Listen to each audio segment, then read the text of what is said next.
Lusot na sa plenaryo ng Kamara ang panukalang batas na layong i-extend ang termino ng barangay at sangguniang kabataan officials. Ang detalye ihahatid sa atin ni Simon Ong.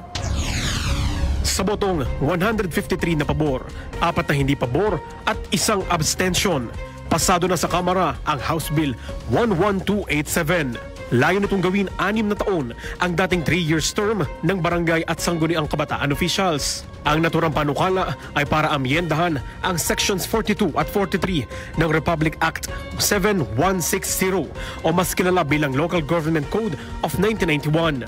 Sakaling maipasa bilang batas, magkakaroon lang sila ng limitadong termino. Para sa barangay officials, meron lang silang limit na 2 taon para makapanalbihan, habang 1 taon naman ang nakalaan para sa isang SK official.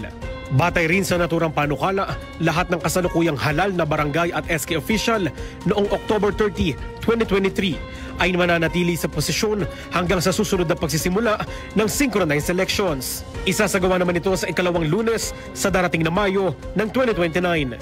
Para sa totoong balita sa Bagong Pilipinas, Simon Ong, Congress News.